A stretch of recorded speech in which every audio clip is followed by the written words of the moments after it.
here we are. We're going to go through a analysis, what we call our AI analysis from camp. We've got two guys here. We got Breck and Jose, and we're going to go through both of them individually. So I normally record this for them, so it's being recorded online, and it's also there for you guys to see. If y'all have any questions, you can post questions on there. I'm sure you're going to have your questions as well. So when we do the evals, we measure everything. We measure mobility. We measure all the athleticism, strength, speed, power, and then we measure even ball metrics, and we measure obviously biomechanics. So we first go through your mobility measurements and your athletic measurements, because everything you're basically doing in your mechanics is what your body's capable of achieving based on its engineering, based on how it's built. So like if you're trying to tell your body, or for example, like today when you're throwing, you kept missing arm side. Well, it's because you got too much glove pulling, which we're going to look at. Well, why is that? It's probably linked to what we're going to look at, your hips. Something that's tight in your hips.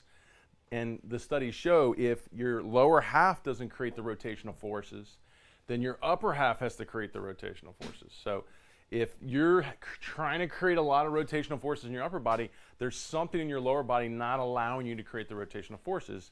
And that's where we run into the anatomy issue. So when you're sitting here pitching, you're telling your body what to do, but it's really predicated on, meaning what your mechanics are going to be dependent on, what you tell it, but what it's actually capable of doing.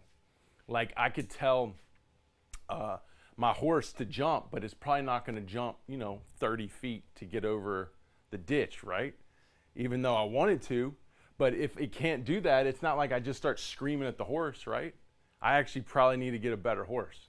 Probably need to get a bigger horse or something, right? So the point is we need to understand can our body do better so we move better in the mechanics, right? And both y'all are going to run into things that you need to do better in those measurements. So let's look at Breck's first. And we might just go back and forth between you two because it'll tell a good story, because you were low 80s, you were low 90s technically. Can you turn the screen a little bit this way? I don't think it will. No. Right. The sun is shining, so put the camera over there. I can do this. I'm going to put the camera in front, if you don't mind. That's fine. All right. All right, so we're going to kind of go back and forth. All right, so Jose, your trunk rotation is 75 on your right side. Your trunk rotation was 60, okay? So a lot more trunk rotation. So what is that? That's this movement right here, okay? So when you have that much more trunk rotation, now you can keep your trunk probably closed longer, right? So right out of the gate, you're already realizing 15 more degrees of trunk rotation. So I like doing analysis that have comparisons, because both of y'all learn. He's going to get excited because you're throwing harder than him, and he'd like to be where you are, and he's going to see a lot of the things you're doing better than him, right? But at the same time, too, the things that you're doing better than him, if you took that to another level, it just keeps getting better. Because more than likely, we could take a guy in here throwing 100, and we'd see the same thing on your end. If he was over there, we'd see, wow, there's some significant things he's doing better than you, right? And it's going to be along the same lines, obviously. All right, then we look at hip abduction. That was this movement, leg to the side. That's the lateral movement. It's the ability to move lateral, right? Your right hip, Breck, was 45, and his was 50, okay? So 45, even you with Jose, 50, it's still not enough. The elite range is about 55 in this movement. So what that means is, there's a study that just came out that showed that velocity increases when you increase momentum through all planes. So there's 3 planes of movement. There's the lateral plane, or the frontal. There's the transverse plane when we rotate. And then there's the sagittal plane as we move forward at the end. So if we can pick up momentum through those 3 planes more than we have now, our velos go up, right? So we need to pick up more momentum here. We need to pick up more, because we're closed off, more momentum here. And then we need to pick up more momentum out here. If we do that, if any of y'all do that, your velos go up, right? But the thing is, like, the mobility can cut that off. For example, the hip abduction. It's a little tight on you guys. So that means y'all are getting to a point where you probably want to even peak your momentum, and you're running into tightness into range, and it makes you want to lay your leg down. We're going to see this when we look at your delivery if that's happening. So we've got to work on hip abduction. I think it's always been a challenge for you. But it's something you're still obviously stuck with. You got to get better at. If not, so what happens if you can't get better at a mobility range? That's going to prevent you from moving farther in a plane, right? For example, hip abduction. So what does distance give me? When I increase my mobility and I increase my distance, what does distance give me? Any idea? I want y'all jumping in. Hey, Alex, Pat might want to walk by too. You might have to give him a lane. So mobility is distance. It gives me time. So when we're talking about accelerating momentum through planes, we need more time, gives us more time to accelerate, right? So if we if we got to a certain speed, if I got a little bit more distance, I got more time, then I can get it to a higher speed, as long as I can keep accelerating. So if I run out of distance, now I just have to accelerate faster. So what I was saying is, like for you, you've been doing this for a while. If you get stuck and you can't get more in a range, right? You just like, Brent, I can't get any more hip abduction. Then now you just have to get more explosive through that range, right? All right, the next one we're going to go through is flexion. So ankle dorsiflexion. And these are kind of random, sorry, they're all over the place. But let's see, I don't know, on yours, Breck, yours was about 8 and 5. On your right ankle is about 8. Yours were 15 on your right and then 5 on your left. Did you injure your left foot? Yeah. Wow. We got to work on that. Because a lot of times when you sprain or injure a joint, the range goes down because it's protecting itself, but then it won't come out of that protection until it obviously heals, but also until you start putting your weight back on it. Like if I sprain my left ankle, I'm gonna want to walk on my right. But if I don't ever switch back over, it'll keep getting weaker after it even heals. So when we see something like that, we've got to now start to put more weight on it and start loading it again. So man, he's kicking your butt. Mobility, right? What is this? Oh, someone's trying to get on here. Someone's trying to get on my feed. I'm assuming someone is. Let's see. Someone's trying to tap onto here. I got it. Oh well. Anyways, we'll keep going. Someone's trying to log into my Apple ID. So you got an ankle, but you've always had the challenges with the ankle. But I mean, how much better do you think it's gotten? It's gotten a lot better since the first time I came, for sure. And that's the other thing we can do. We can pull up your TopVelocity.club and pull you up there and see what's improving.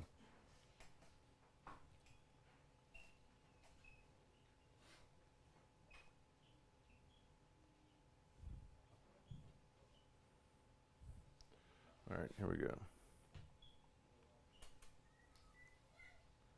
All right, if I search your name, Gail Braith.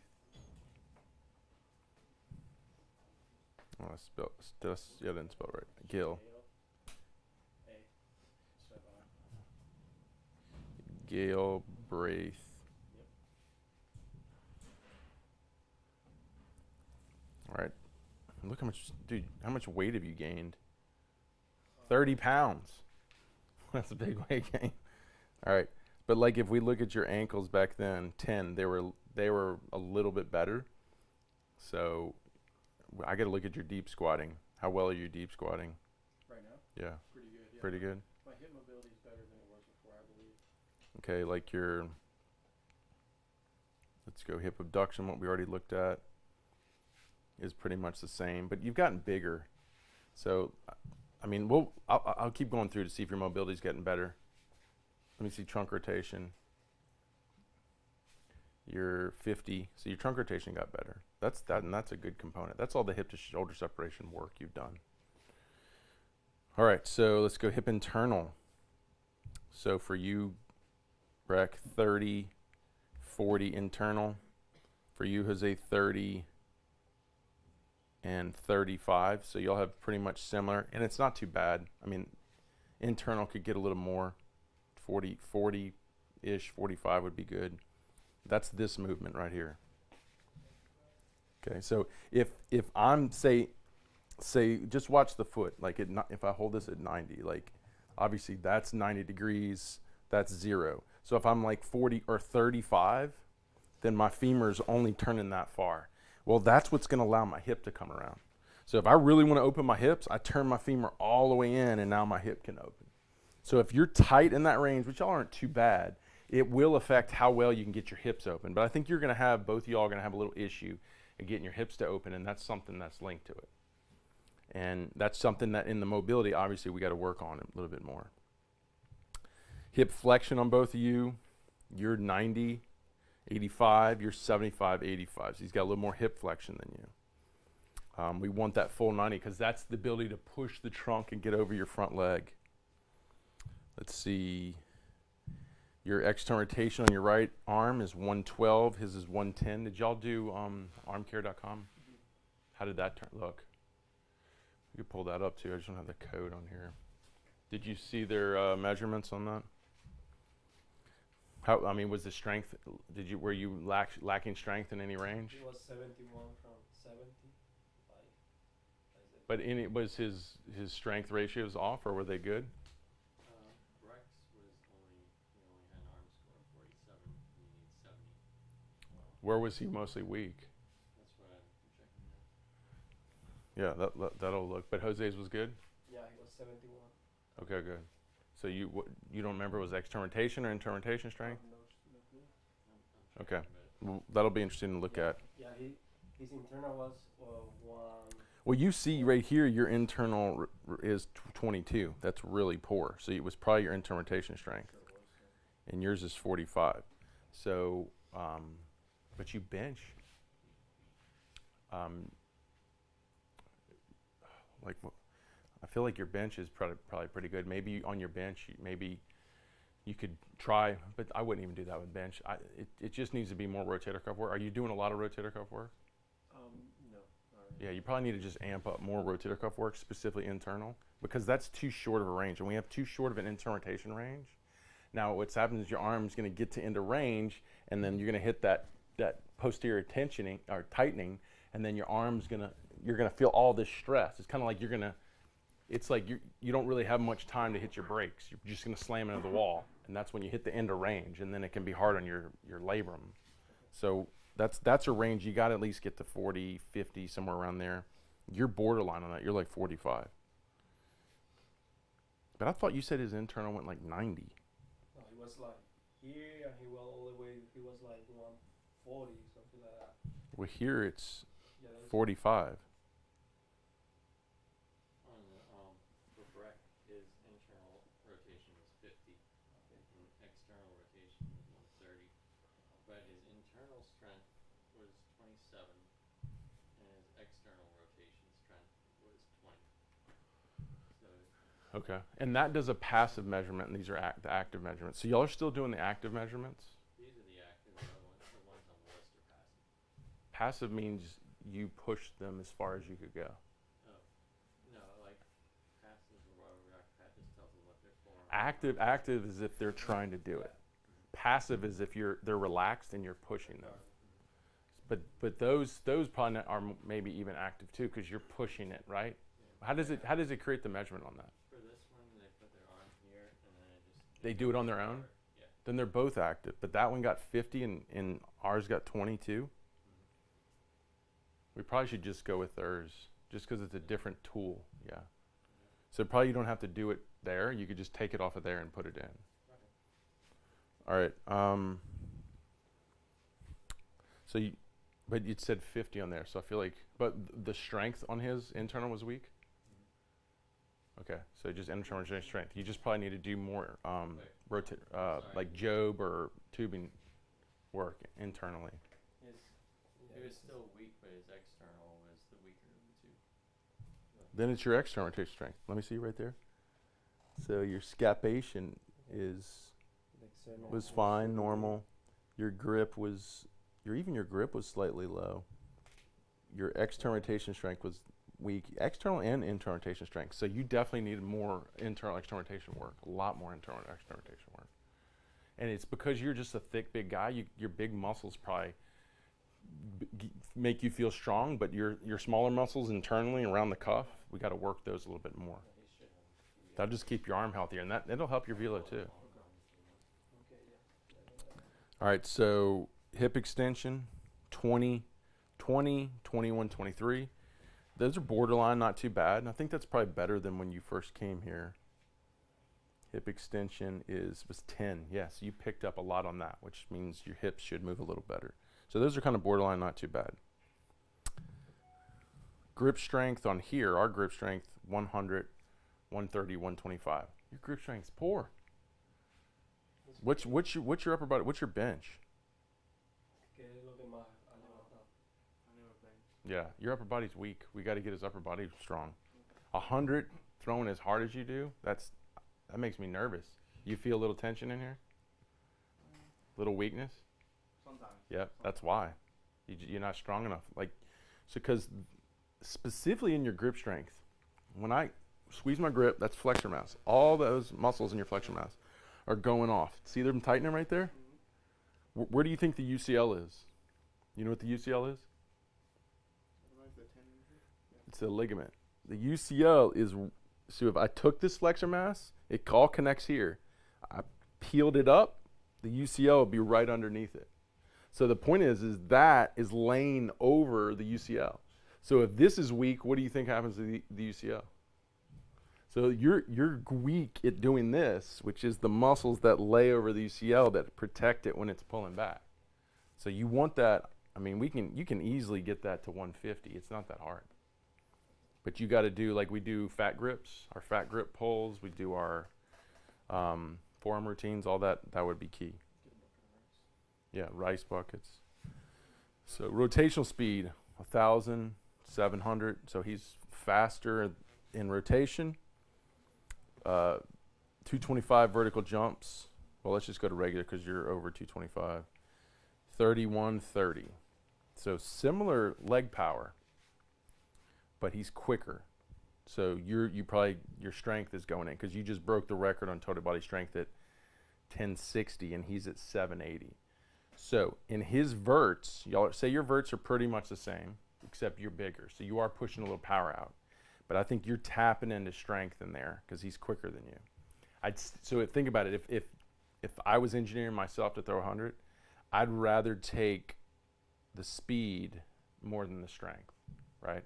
I'll take both, to be honest. But I'd rather, if I'm going to only have more than one than the other, I'm always going to want to have more speed, and that's what he's got than you. Plus, he's taller, right? 74 inches to 77 wingspan. You're 73 wingspan, right? Wingspan has a high link to velocity. So he's got pretty much 3.5, because you're 73.5, 3.5 inch more wingspan than you. So he's got a little bit longer lever. That means you're going to have to go faster than him, and he's faster than you. That's where he's beating you. He's beating you on length and speed. You're just stronger than him. Strength doesn't convert well to pitching. It helps you get in positions, but it doesn't help you get out of them, right? So you got to get much faster. That's just got to be before.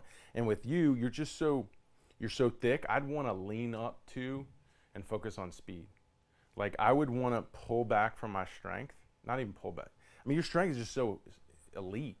I wouldn't care about it anymore. I just squat and get through my squats and just put all my energy in my Olympic lifts, all my energy in my speed and agility, all your energy in your activation stuff, and just get through your strength stuff because you got too much strength. We don't need any more, right?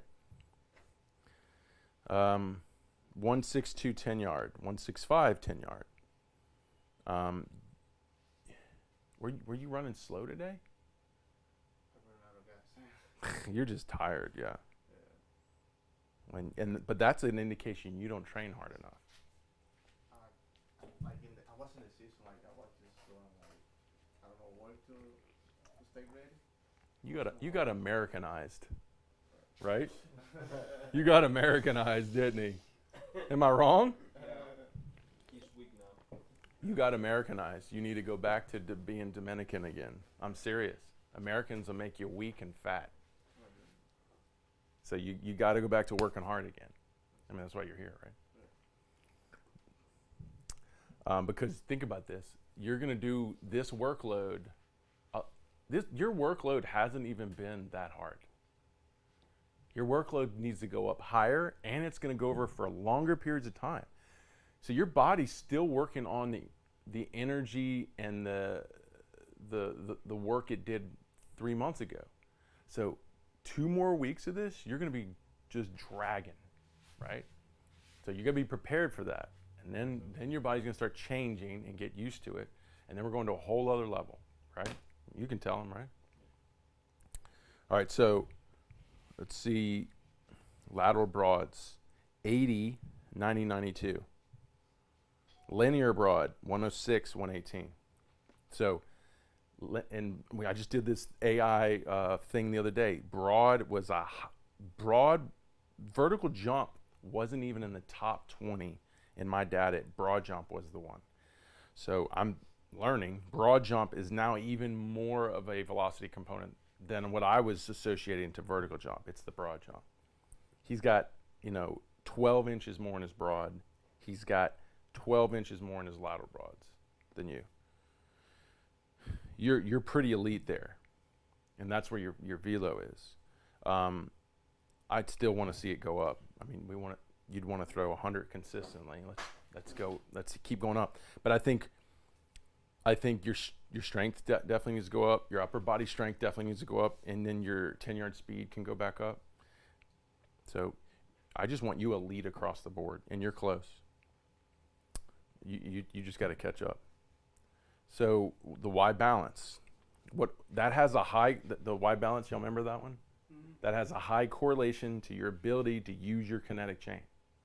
So if someone can cover these 40-inch range, 40 plus, they're very good at using their whole body and covering every plane, moving through every plane. Your right forward was much better than your left.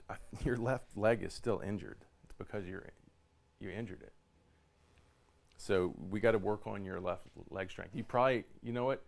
I want you to do some single leg work, like lunges, step ups. Add that in extra, just so we can get it evened out.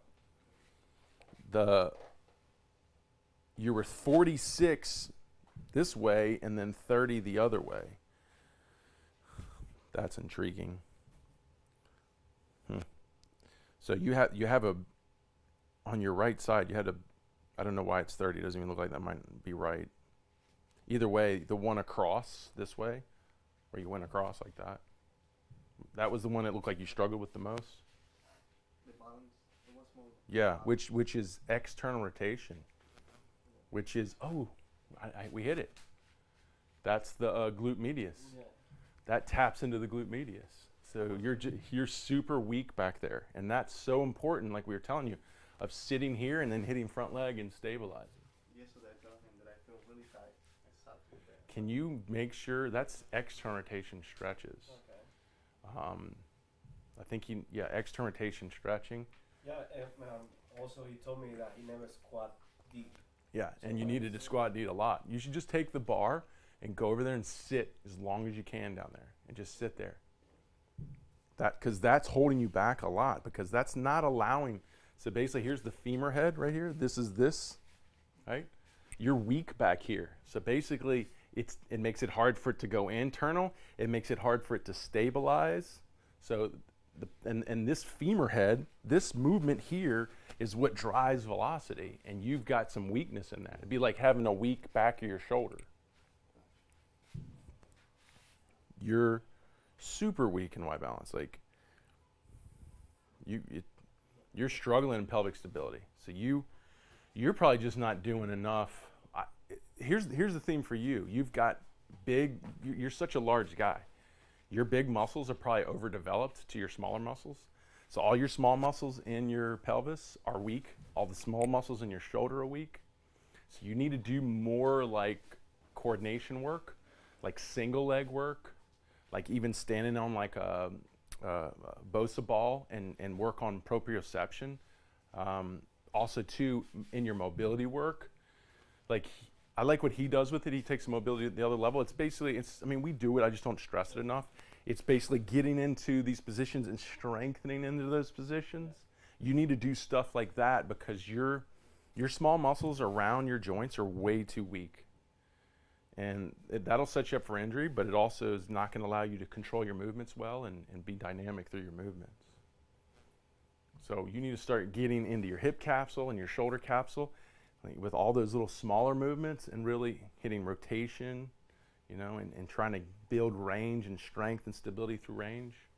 Yeah, I'm gonna give you an extra exercise that you can add to the mobility plan that we have. Y'all got any questions on that? All right. Do we have any questions online? See if anybody's got any questions online. What do you see up there, Breck? I can't tell you the question they asked. Oh, it's talking smack? And no, it's talking about something we can't talk about. I gotta see this question. All right, this is a bad question. All right. Just don't say Okay, it. okay, Don't yeah. say it. Unfortunately, can't Sorry answer about that that. question. Sorry, Can't answer that question. We can talk about fat people. Sorry. Okay, be careful. All right, here we go. Coming out of leg lift. All right, how about this? I want to make sure you're learning. Give me a quick review of what we learned from your anthropometrics or from your all your measurements. So the small muscles are too underdeveloped, shoulder and hip. I think I'm going to see a lot of. Which makes you like unstable in ranges and it kills range, right? Yeah. So you saw lack of stability in your pelvis because of it, and you saw some shortness in ranges because of it, And then all the way even to your ankles too. Yep. I also saw lack of range of mobility, even though I've progressed from where I was. I had to, but I got to continue to keep going past that. So that's going to be a Like big even part. even stuff, and I'm fine with that. Even like adding in like something even like Pilates, because yeah, we do all the mobility work, but Pilates is like a whole world of joint stability. Like even to be honest, something like that would probably be super beneficial for you if you want to add that in. That makes sense. Okay. What else did we get?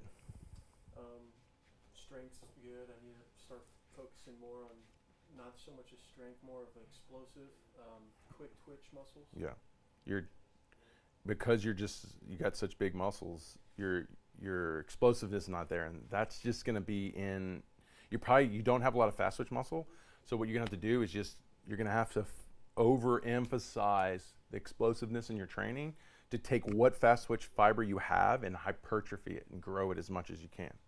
Problem is a lot of strength can be slow twitch, right?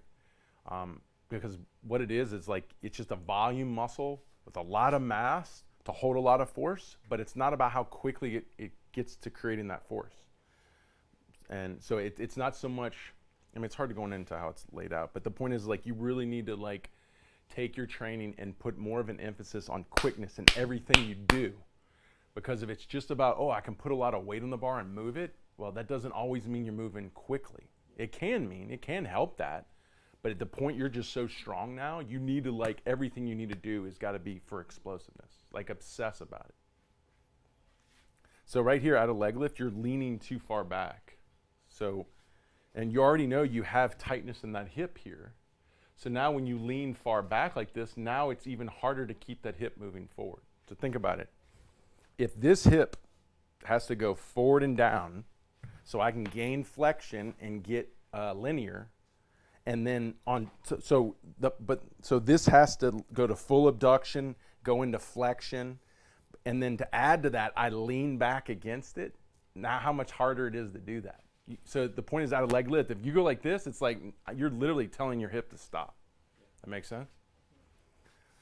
So that's that's too far of a lean against that hip. It's going to prevent that hip from keep going. And that's why you're probably going to stop with your shin up. And you do. Your shin kind of gets stuck there. Now when I see it extending like that, it's driving. We can't drive from there. And that's when, remember I told you, I was like, I can see it. Your momentum is just getting stuck. That's why it's stuck. If this stays up, you can't accelerate now. Because the only way you can accelerate is on the only foot that's on the ground. There's no way else to accelerate in your body except through this foot, because it's the only thing not floating in the air. Make sense? So if this is straight up and down, now you can't accelerate, because whenever I push force on the ground, it goes in that line. So if I push force now, it's going to go up, and you're not going to want to do that. So what you're going to want to do is just, you're going to drive a little bit, and then you're just going to lay your leg down. As opposed to if it was linear, then you'd be like, boom, and then you drive, and then it would accelerate, right? So that lean killed your ability to keep your force vector, keep your shin coming down, right? So then we get to front foot. You turn it over. You turn it over a little bit, but we get to front foot, not a lot of hip rotation. There was a little turn there. I think it was probably from right here. You swung your front leg open. It helped. Your front knee came around. Your front knee comes around, and it helps bring this down a little bit. But that's all you get. You don't get a lot of driving force through that. It's probably just turning it over, laying it down, like we call collapsing it. So if you look at front foot strike, you can see your pelvis rotation is way lower than your hip rotation. We want at this point this propelling forward, because if this pushes forward, see this line here? This hip and this shoulder are connected through all the muscles. If this comes this way, what's going to happen to this? If this back hip is pushed around to here, what's going to happen to this back shoulder? That's going to have to follow. Yeah, because they're connected, right? Yeah. So if I can push this around to here, then this is going to come around. But what if I can't push this around? What happens to this?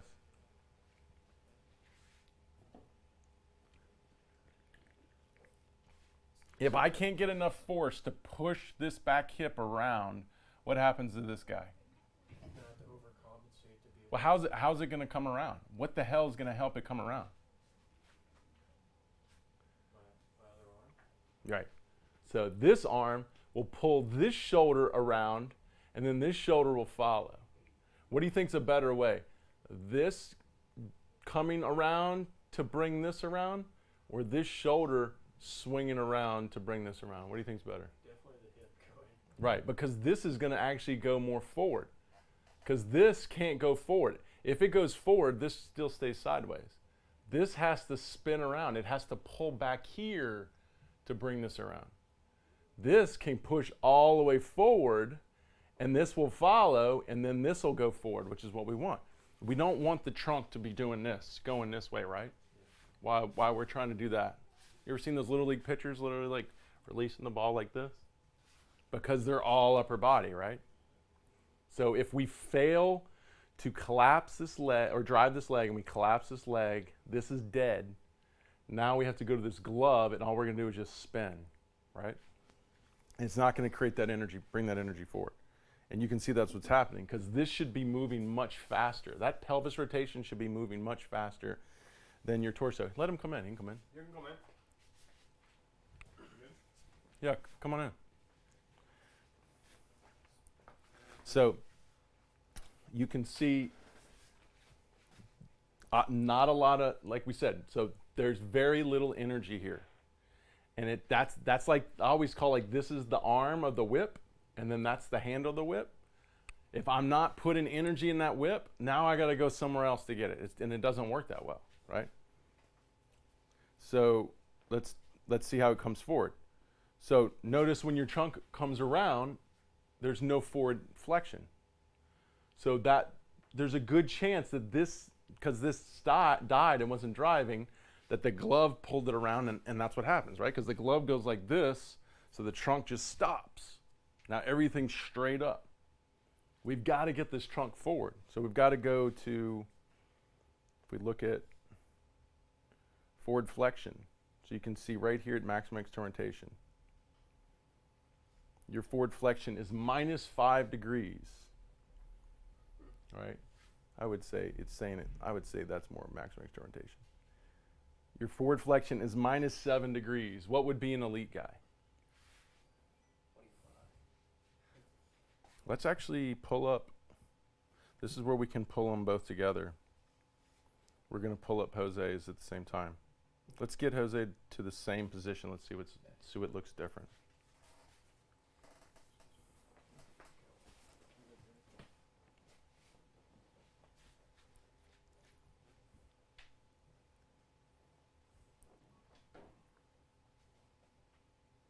All right, taking Jose to the same position.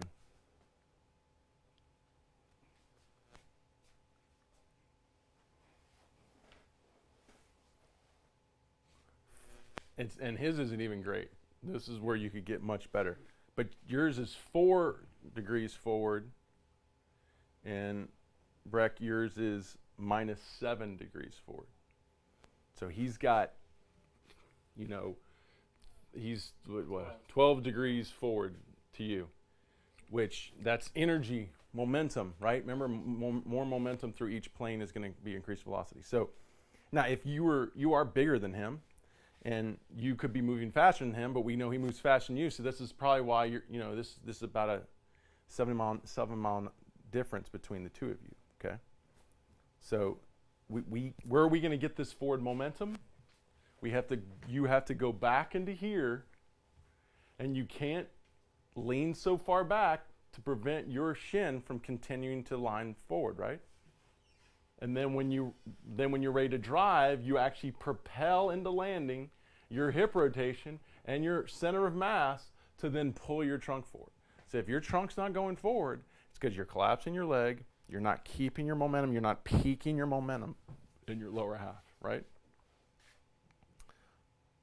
Let's see how Jose got there. So out of leg lift, you've got the same issue. Y'all both have the same issue. You're leaning too far back, and you're letting your momentum get ahead of you in your front leg. You never want your momentum getting into your front leg. You want your momentum staying in your center of mass. You don't want it getting out here, right? We don't want to be like this, right? So you let your momentum get ahead of you with your lift leg because you stopped back here. So when you came out of leg lift, you sat, you leaned far back, and this hip was like, dude, I can't go any farther forward. And now your lift leg's like, well, I'll do it for you. Right?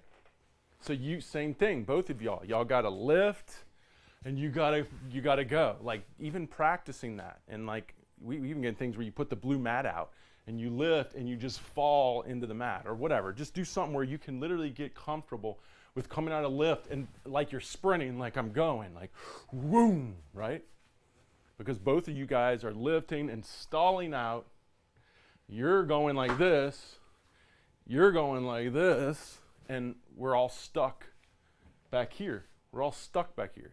Yeah, that is why all the coaches say stay your way back. So you think about like, okay, let me put my way back. And you know, they don't explain it like well, and the thing is, this is the challenge of it. You want this to stay back, but you don't want your momentum to stay back.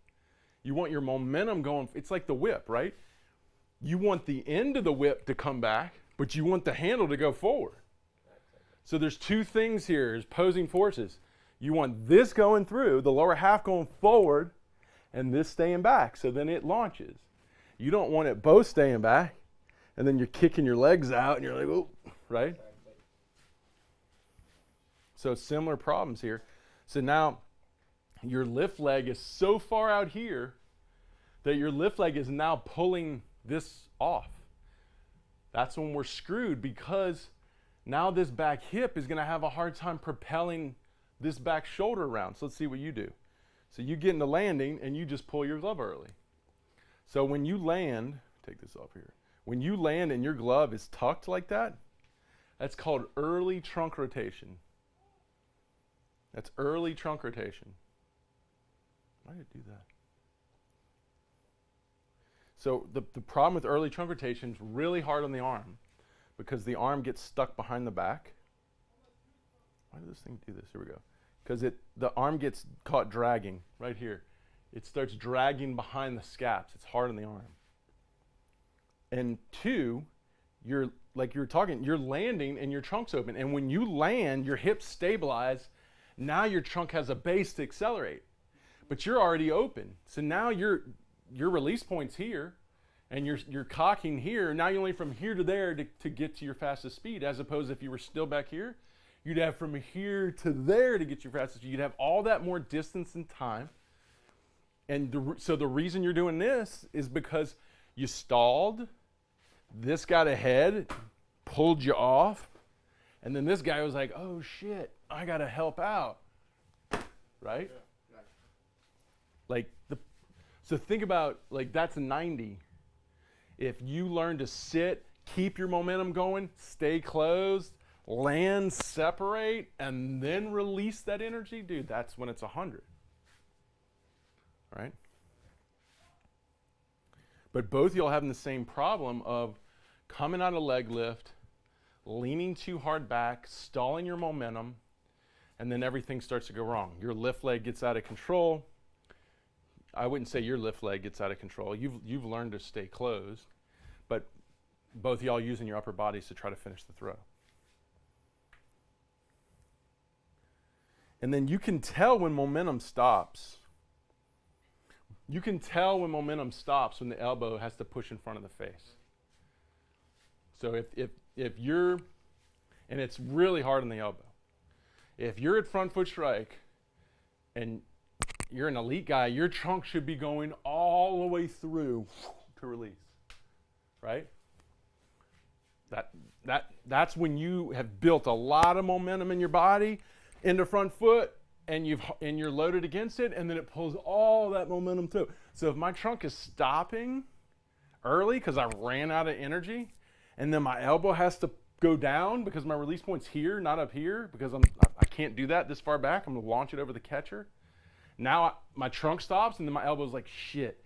And my elbow has to pull down to finish the throw. Hard on your elbow, and ultimately gonna cut off velocity because your arm's trying to overcompensate. Is that elbow extension the measurement of that? Like the data on the front plate, how it's called that? How you can see that in the data if you're going with your elbow? Oh, in front of your face? I don't think they have that measurement. I would literally want to measure it as how far the elbow. Well, here's the thing. The forces, it's called horizontal abduction to adduction forces. These forces is what destroys the elbow. So you would want a measurement, and you can get it in speed, I think, here. So if we go to velocity, and we go throwing arm, and we go, here's horizontal abduction. So pretty much, you see where it's at its lowest speed, and then it jumps to here to.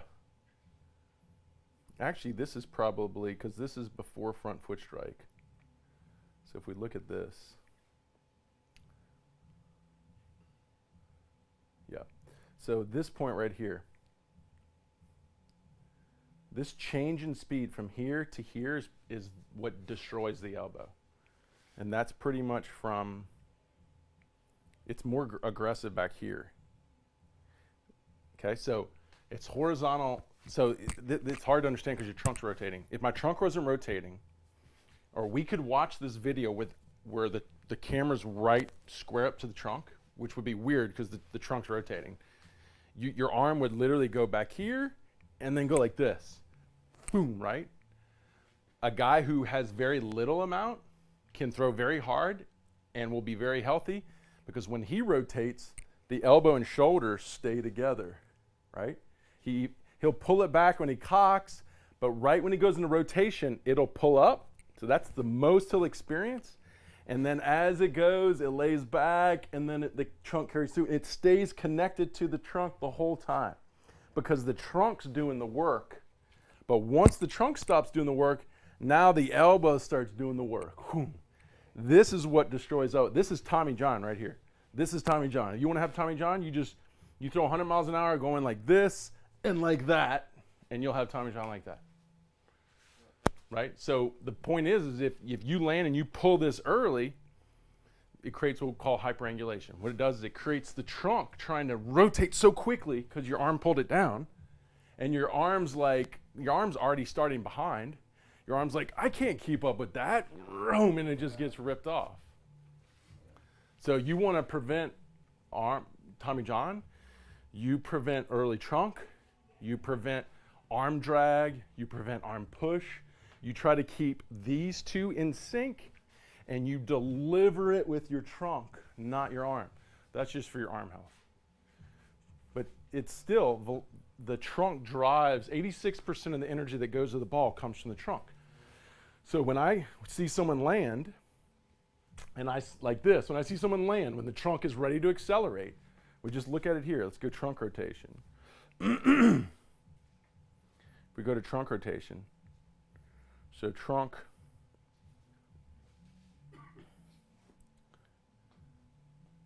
I mean, this is when it's at 0. This is your acceleration, right? Going into landing.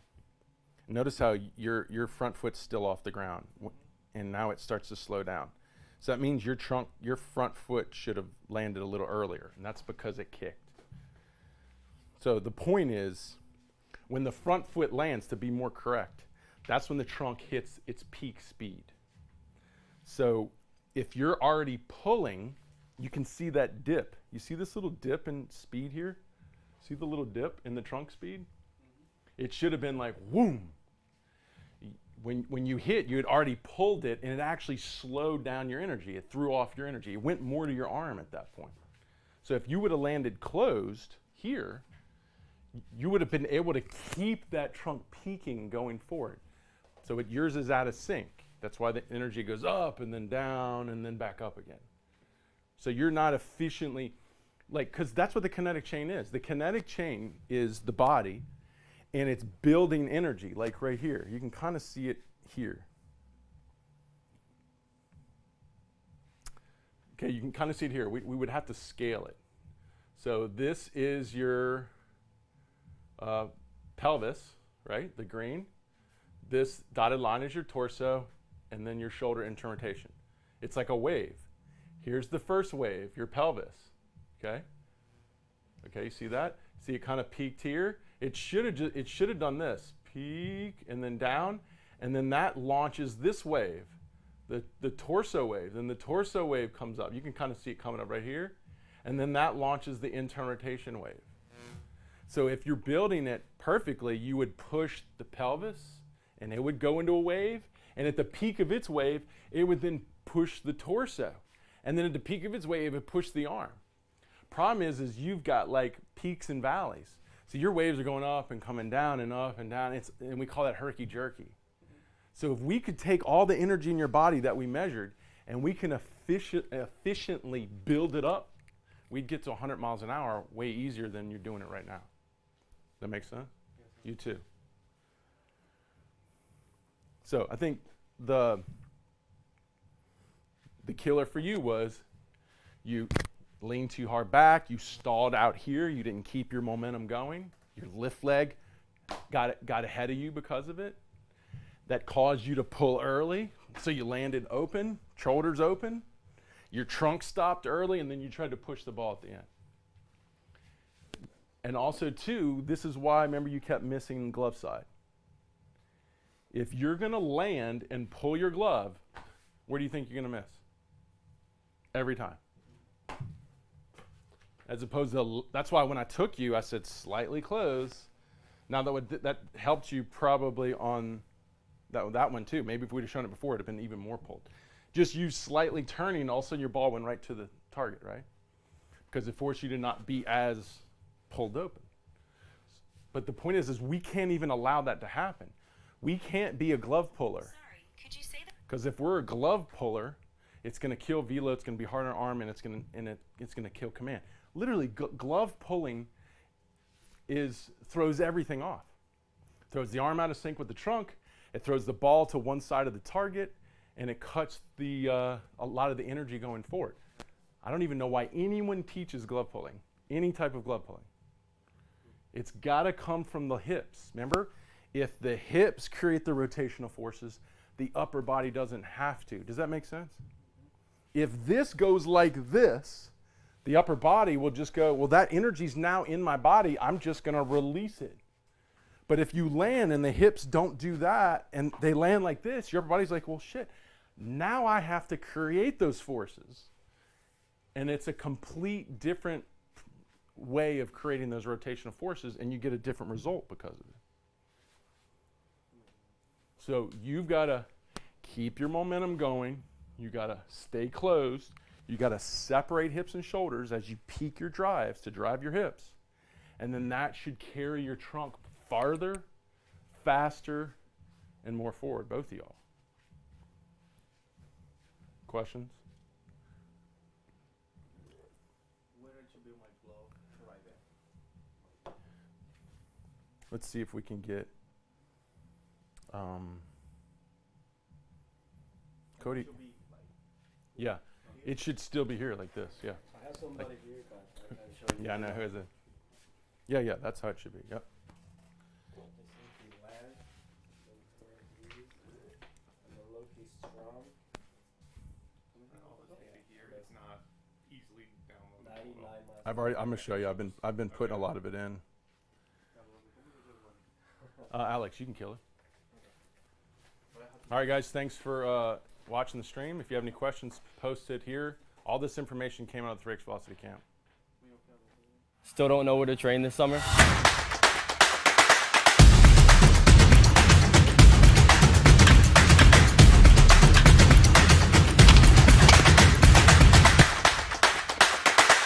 ¿Estás listo para este verano?